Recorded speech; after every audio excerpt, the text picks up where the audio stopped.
From Pacifica, this is Democracy Now! We will be able to remove 10,000 of our troops from Afghanistan by the end of this year, and we will bring home a total of 33,000 troops by next summer.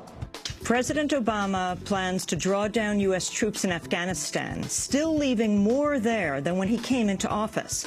We'll speak with historian Gareth Porter about the longest war in U.S. history, and with Eugene, Oregon Mayor Kitty Piercy. She sponsored the resolution passed by the Conference of Mayors this week, calling on President Obama to bring the troops and the jobs home. Then a group of Michigan residents sued the state to challenge a controversial new law that allows the Michigan governor to appoint an unelected emergency manager or corporation and effectively fire elected officials in distressed towns and cities. We'll go to Detroit for reaction, then to Equatorial Guinea. When I think about the situation in Equatorial Guinea, I'm not thinking necessarily about GDP and numbers. I'm thinking about the life of people that are affected by this situation. I'm thinking about family members that have to die in hospitals because there are no doctors to take care of them. African heads of state meet today in Equatorial Guinea for an African Union summit. Human rights activists say the country built a city especially for the occasion. All that and more coming up. Welcome to Democracy Now!, democracynow.org, The War and Peace Report. I'm Amy Goodman. President Obama has announced a plan to withdraw as many as 10,000 troops from Afghanistan this year, reversing his controversial troop surge. In a televised address, Obama said he'll also bring home another 23,000 troops by the end of summer 2012, just as his re-election campaign will be in full swing. Starting next month, we will be able to remove 10,000 of our troops from Afghanistan by the end of this year, and we will bring home a total of 33,000 troops by next summer, fully recovering the surge I announced at West Point. After this initial reduction, our troops will continue coming home at a steady pace as Afghan security forces move into the lead. Our mission will change from combat to support. By 2014, this process of transition will be complete, and the Afghan people will be responsible for their own security. President Obama's plan would leave around 70,000 military forces plus thousands of contractors in Afghanistan, the same size as before the troop surge last year. We'll have more on Obama's speech after headlines. A split has emerged within NATO over the bombing of Libya. Italy's calling on another member state to halt the international assault and allow for the delivery of humanitarian aid. But the NATO leadership's vowing to continue launching strikes, saying any pause would increase civilian casualties and strengthen Libyan leader Muammar Gaddafi. A NATO airstrike this week reportedly killed a number of civilians, including 2 children, in the capital of Tripoli. Thousands of people gathered Wednesday to bury the dead. Libyan government spokesperson Musa Ibrahim condemned the NATO bombings. We have been calling for peace and negotiation for months, and no one wants to listen to us. And now we have to pay a very heavy price of casualties, civilian casualties, and also military casualties. I think the time has come for the world to understand that this conflict has to come to an end immediately. The Gaddafi regime continues to launch strikes at rebel strongholds. A field hospital in the rebel-held city of Misrata said it had received at least 4 dead victims. Today it's quiet at morning, but in afternoon they start bombing by mortars on the west gate of Misrata, Dafniya. We received today 23 civilians. 4 of them, they are dead on arrival. Bahraini opposition members are warning of a worsening political crisis following the sentencing of 8 leading activists to life in prison. On Wednesday, a Bahraini court ruled Shia political leader Hassan Mushaima and 7 others were guilty of plotting a coup in the protests that erupted earlier this year. 13 other activists were given sentences between 2 to 5 years. Bahrain's a key U.S. government ally in the Middle East, hosting the Navy's 5th Fleet. In Washington, State Department spokesperson Mark Toner expressed concern over the sentences. We are concerned about the severity of the sentences handed down yesterday in Bahrain. We're also concerned about the use of military courts to try these civilians. As President Obama said in his May 19th speech, Such steps are at odds with the universal rights of Bahrain's citizens. We understand that these cases will now go through an appeals process. We continue to urge the Bahraini government to abide by its commitment to transparent judicial proceedings. A number of other Bahraini protesters stand trial. A military trial is ongoing for a group of doctors and medical workers who treated wounded activists. This week, the wife of one of the doctors says her husband was tortured into confessing after being forced to stand trial for 3 weeks, handcuffed and deprived of sleep. Syrian forces have entered a village near the Turkish border, forcing hundreds of people living in makeshift camps to flee into Turkey. Tanks, armored vehicles, and buses carrying troops moved into the town of Kirbet el-Juz earlier Thursday morning. The camps had provided a temporary home for thousands of Syrian families fleeing President Bashar al-Assad's ongoing crackdown on opposition supporters. Syrian human rights groups estimate 1,400 people have been killed and 10,000 detained in the last 3 months. China's best-known artist, Ai Weiwei, has been released from prison after more than 2 months behind bars. Chinese authorities had detained Weiwei and seized more than 30 computers from his studio just days after he accused the Chinese government of trying to silence dissident voices. Outside of his studio, Weiwei refused to answer questions, saying it would violate his bail conditions. Sorry, I can't. You can't talk?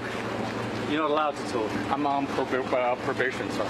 And what about the police saying that you admitted your crimes? I cannot talk. I'm so sorry. Okay. Please understand. Thank you so much. As an artist, Weiwei is best known for designing the Bird's Nest Stadium for the 2008 Olympic Games in Beijing. His arrest had sparked an international outcry. Secretary of State Hillary Clinton's in Guatemala for a gathering on efforts to combat drug trafficking in Central America.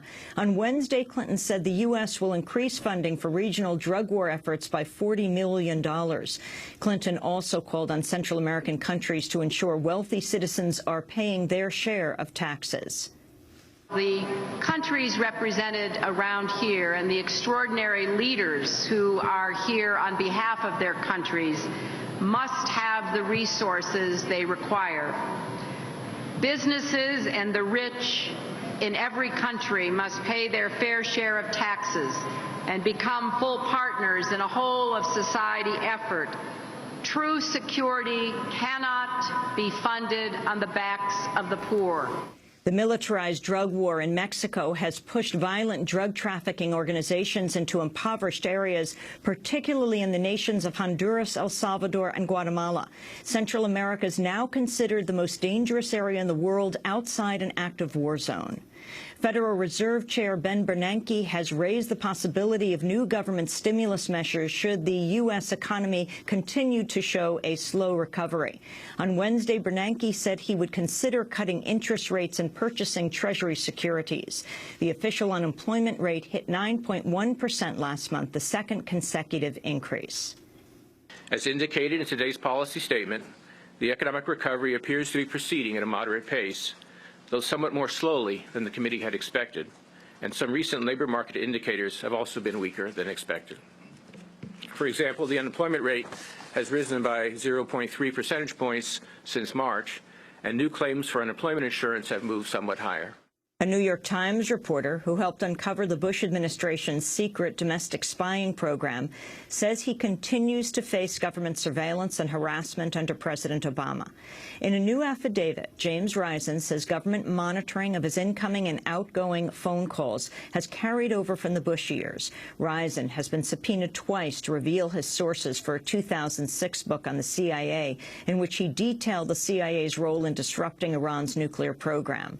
Risen writes, quote, "I believe that the efforts to target me have continued under the Obama administration, which has been aggressively investigating whistleblowers and reporters in a way that will have a chilling effect on freedom of the press in the United States." First Lady Michelle Obama is in South Africa for a week-long visit, traveling with her 2 daughters and her mother. Obama's itinerary has included a nationally televised address, meetings with youth leaders, a visit to South Africa's Apartheid Museum, and a meeting with former South African President Nelson Mandela at his home. At a public event, Mandela's wife, Graça Machel, welcomed Michelle Obama to South Africa. Regina Mondi's name in Latin means Queen of the World. And we welcome you as a daughter of African heritage, and we can call you the Queen of our world.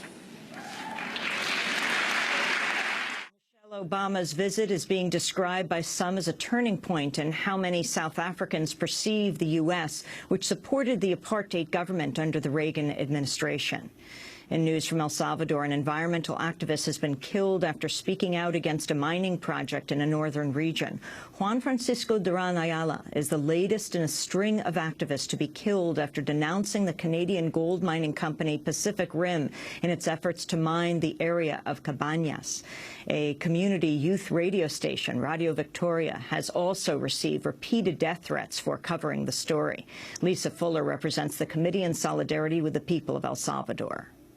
Obviously, Pacific Rim, the gold mining company, has a stake in the matter, but also this area is controlled by the right wing, and the local mayors have been promoting the mining project as well. And community members say that the local mayors have ties to organized crime and that they, in fact, are part of this campaign of violent attacks to destroy the opposition. Furthermore, the Attorney General is contributing to this wave of violence by refusing to investigate who is behind these attacks against the social movement in Cabañas. Residents fear cyanide used to extract gold in the area could contaminate the local water supply and farmland. And a North Carolina man who deliberately got himself arrested to obtain free medical care in jail has spoken out from behind bars. James Verone, a laid-off employee of Coca-Cola, recently noticed a protrusion in his chest and had developed arthritis and carpal tunnel syndrome. Without health insurance or money for private care, Verone concluded his best option would be to go to prison. He then walked into a local bank and handed a teller a note reading, "This is a bank robbery. Please give me $1." First time I've ever been in trouble with the law. So it's not, it was, I'm sort of a logical person, and that was my logic. That's what I came up with. If it's called manipulation, then out of necessity, because I need medical care, then I guess I am manipulating the courts to get medical care. After Verone demanded the dollar, he told the bank teller he would be seated waiting for the police to arrest him. Verone has been charged with larceny. He says he hopes to remain jailed for 3 years to continue receiving medical treatment. And those are some of the headlines. This is Democracy Now!, democracynow.org, the War and Peace Report. I'm Amy Goodman. And I'm Juan Gonzalez. And welcome to all of our listeners and viewers around the country and around the world. Juan.